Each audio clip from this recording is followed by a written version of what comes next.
Welcome back! This lecture we will go over the second half of Chapter 7, the cell cycle and cell division. So let's hop onto our motorbikes and cycle through this lecture, shall we?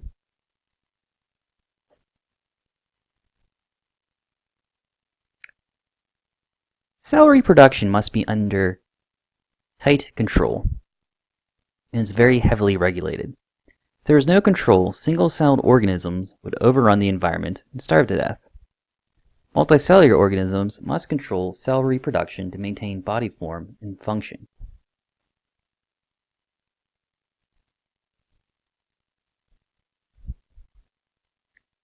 Prokaryotic cells divide in response to environmental conditions. Eukaryotic cell division is related to the needs of the entire organism. Animals produce growth factors that stimulate cell division depending on the need.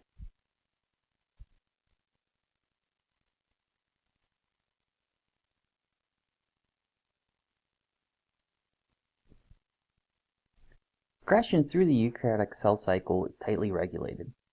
The G1S, or called GAP1S synthesis, transition is called R, or the restriction point.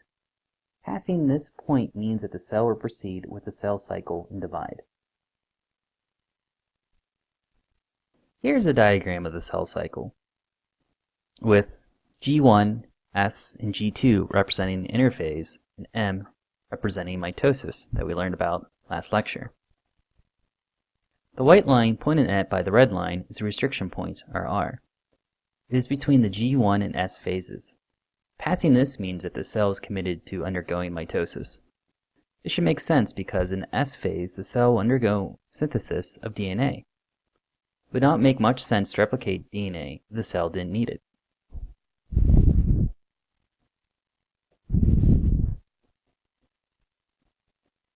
Specific substances trigger the transition from one phase to another. Experiments in cell diffusion of mammalian cells helped to identify these chemicals.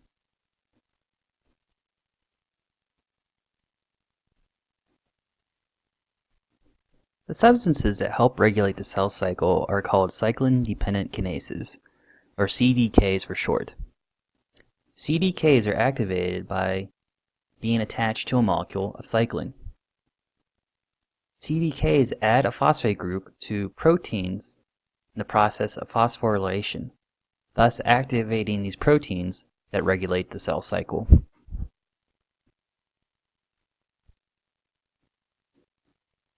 CDKs function at the following cell cycle checkpoints. G1 checkpoint is triggered by DNA damage. The S checkpoint is triggered by incomplete replication of DNA or DNA damage. And the G2 checkpoint is triggered by DNA damage. And the M checkpoint is triggered by a chromosome that fails to attach to the spindle. These checkpoints make sure that any DNA damage, DNA replication, or incorrect spindle attachment is fixed. If the problem is not fixed, the cell cycle does not continue.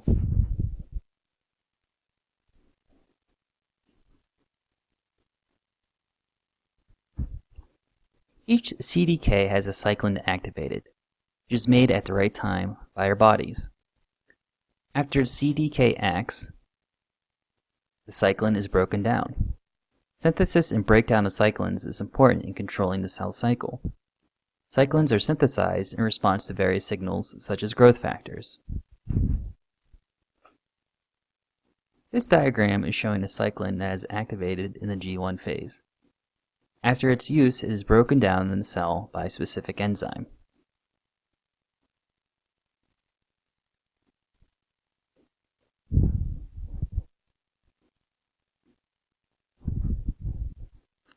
An example of cyclins being used would be the control of the restriction point. At the G1S point, cyclin CDK catalyzes phosphorylation of the protein retinoblastoma, which is also called RB. RB normally inhibits the cell cycle at R, but when it's phosphorylated, it is turned off and becomes inactive, and no longer blocks the cell cycle. The cell cycle will continue to the S phase, and DNA will be synthesized.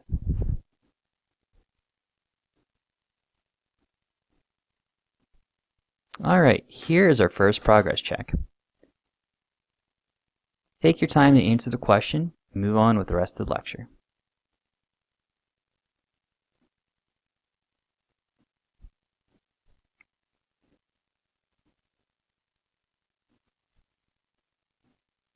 Next topic we're going to cover is meiosis.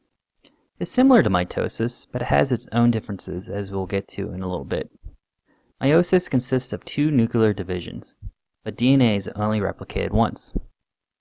The haploid cells produced by meiosis are genetically different from one another and the parent cell.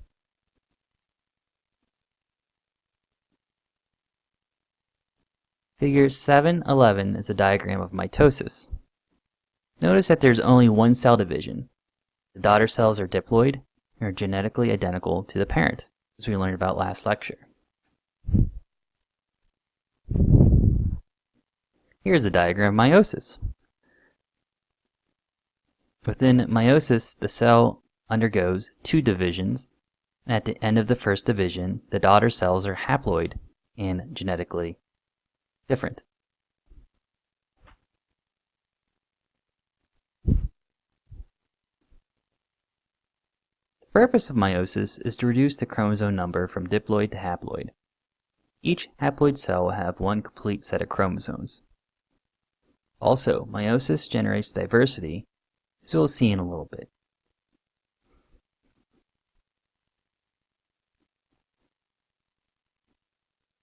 Meiosis can be divided into two parts. Meiosis 1, the homologous chromosomes come together and line up along their entire lengths. Remember, homologous chromosomes are a pair of chromosomes with one from each parent. Homologous chromosomes pairs will separate, but individual chromosomes made up of two sister chromatids will remain together.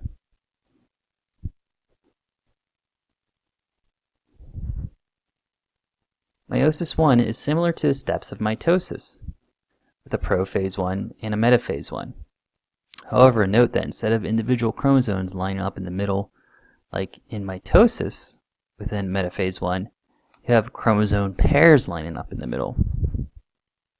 At the end of meiosis 1, each new cell will have half of the parent DNA.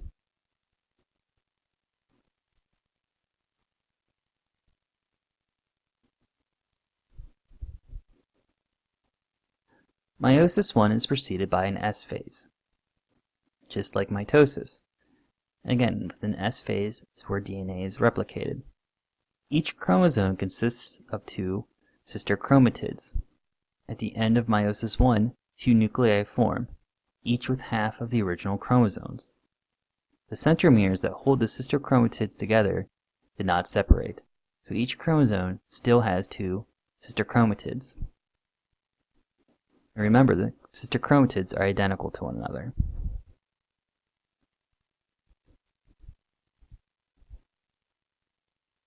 Meiosis 2 directly follows meiosis 1. There is no DNA replication preceding meiosis 2 as there is in meiosis 1. In meiosis 2, the sister chromatids now separate. At the end, you have four haploid cells that are not genetically identical.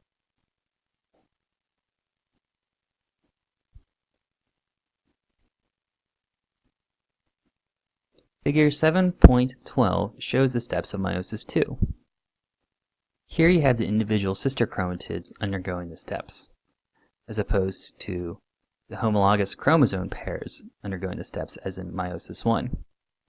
The end result in anaphase 2, sister chromatids are separated. By the end of telophase 2, there are four genetically different haploid cells.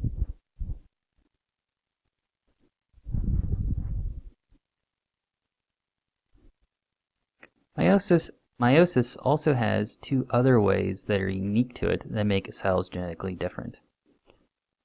These two processes can shuffle genetic material.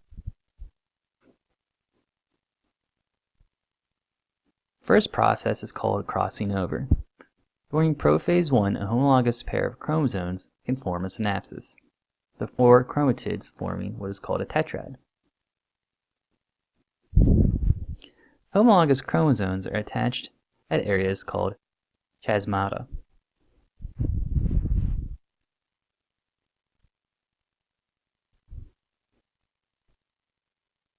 genetic material is exchanged between non-sister chromatids at the chiasmata. Any of the 4 chromatids in the tetrad can participate, and a single chromatid can exchange material at more than one point. Crossing over results in recombinant chromatids and increased genetic variability of the products.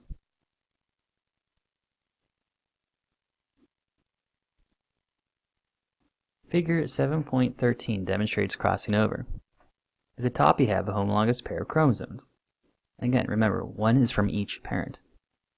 During prophase 1, they can swap DNA with one another at the chiasmata, with the end result being 2 chromosomes with different DNA than you had at the beginning.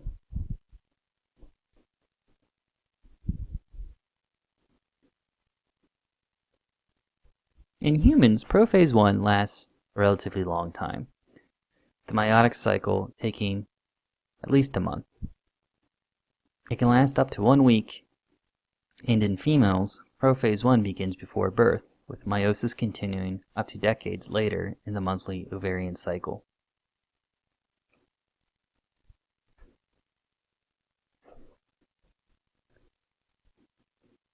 Next way that meiosis increases genetic variability is through independent assortment. At anaphase 1, when the chromosomes pairs are pulled apart, it's a matter of chance which member of the pair goes to which daughter cell. The greater number of chromosomes, the greater potential for genetic diversity. In humans, with our 23 pairs of homologous chromosomes, there are 8,388,608 different combinations of maternal and paternal chromosomes that can be produced.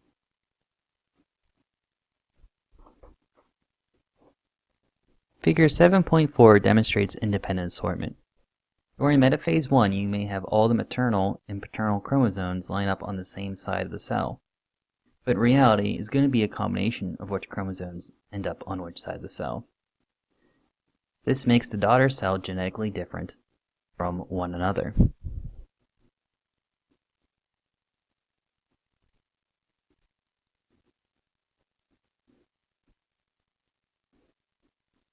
That is meiosis in a nutshell. There are 2 rounds of cell division, with the daughter cells being genetically different because of crossing over and independent assortment. So, very similar to mitosis, however, also has its own differences.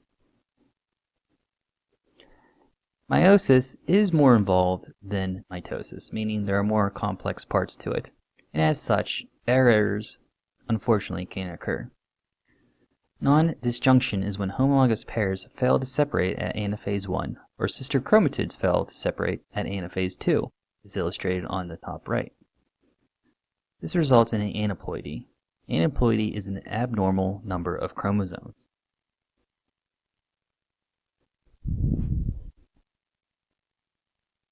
(7.14) is showing non-disjunction as well.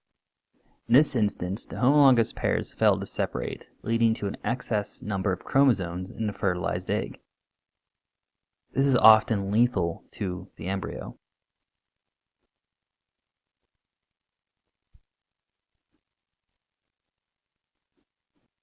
Unfortunately, many aneuploid zygotes do not survive, and it is believed that many miscarriages are due to this. Most common aneuploidy is trisomy 16, which leads to miscarriages as well. Trisomy 21 causes Down syndrome and is one of the few aneuploids that allow for survival.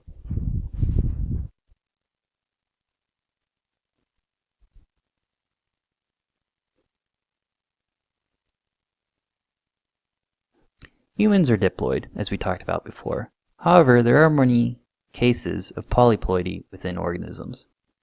Some organisms can be triploid, designated by 3N, tetraploid, designated by 4N, and even have higher numbers that chromosomes can have pairs of. This usually occurs through an extra round of DNA replication and is common in many plants. In fact, it can be desirable in plants. It can lead to increased fitness within them.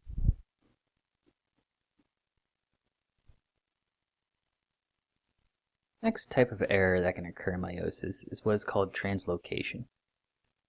Translocation occurs when crossing over happens between non-homologous chromosomes. Translocation can have profound effects on gene expression, since it can greatly impact the location of genes relative to other DNA sequences. Translocation that can happen between chromosomes 9 and 22 can lead to a form of leukemia.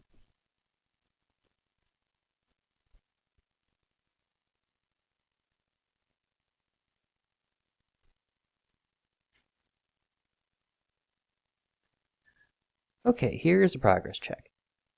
The third and fourth questions ask you to look at the previous slides. You'll see cells numbered 1, 2, 3, and 4.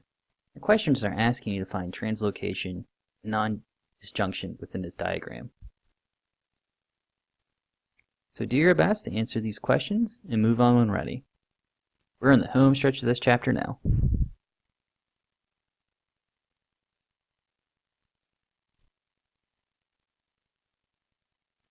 Finish up the chapter.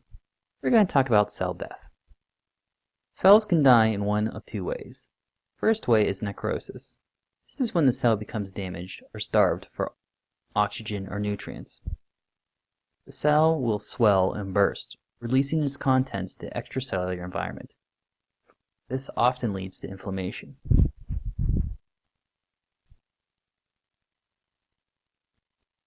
Next way a cell can die is through apoptosis. This is programmed cell death. The cell may no longer be needed, such as connective tissues between the fingers of a fetus, or the cell is old and prone to genetic damage that can lead to cancer. This is true of epithelial cells that die after days or weeks.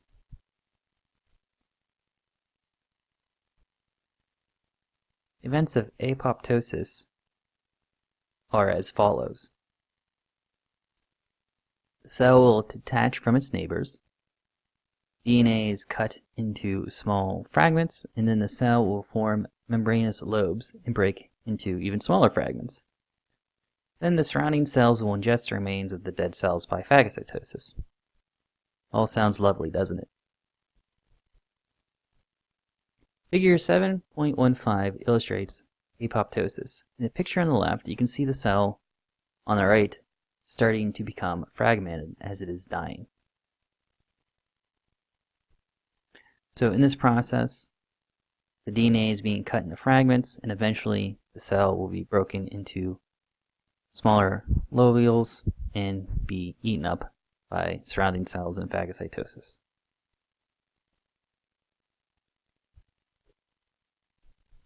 Programmed cell death is controlled by signals. Internal signals may be linked to the cell age or damaged DNA.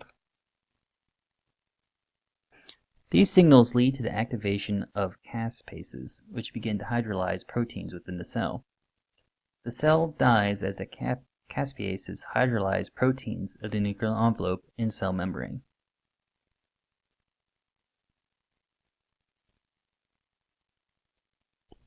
Alright, last progress check. See, said not much longer. So please take your time to answer these questions. I have posted a video of meiosis on Canvas, so please review the video of meiosis as well as the video of mitosis. I think they will help you to better understand the stages of mitosis and meiosis and better visualize how these two processes work. So please let me know if you have any questions. Thank you for listening and have a good rest of your day.